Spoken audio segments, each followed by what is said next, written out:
Ladies, I don't know if anyone has told you. It's okay to feel. It's okay to be empathetic. It's okay to be compassionate. And it's okay to love.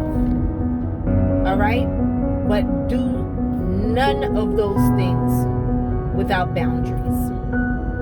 Again, I repeat, do none of those things without already having boundaries set in place.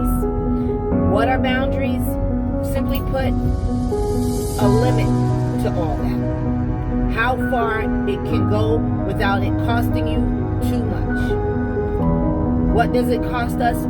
A lot of the times that we don't notice, time, energy, peace, and quality of life, with all those things involved. So you have to count the cost. The Bible does say that we should count the cost before we actually build something, before we do something. And guys, ladies, when we're building connections, bonds, and what we try to call relationships, we need to count the cost. What is it going to cost me? What is this going to do to my life? Is it meant to improve it and take it to another level that I am ready to go to and can manage?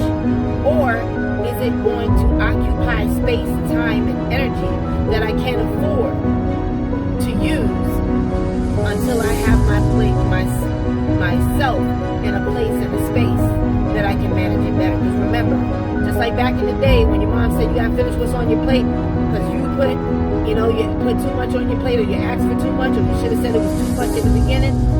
Same thing with God.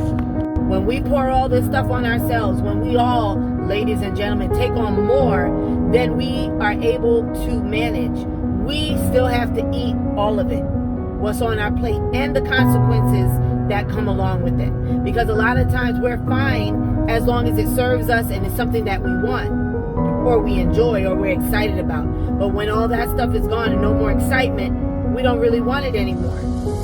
And this is what happens in a lot of people's lives when ladies are investing so much time and energy into someone or something for someone, because we take all this time and energy and we do it with all of our heart for other people, but not so much for ourselves. Why is that? But we'll get into contact with somebody who's able to be a recipient, but not someone who reciprocates. Okay, so we got to be really careful with that. So have love, have empathy, have compassion, but have boundaries, because boundaries are what's going to keep us safe. And this goes along with the scripture that tells us to guard our hearts with all diligence, because out of it flow the issues of our lives.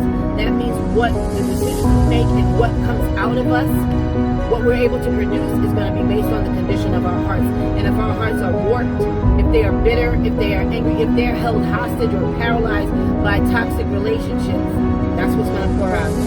And the enemy knows it, and this has been his plot and his plan from the beginning of history and time, to keep the woman sick, to keep the woman depressed, to keep the woman down, because out of her is going to birth all of the same kind.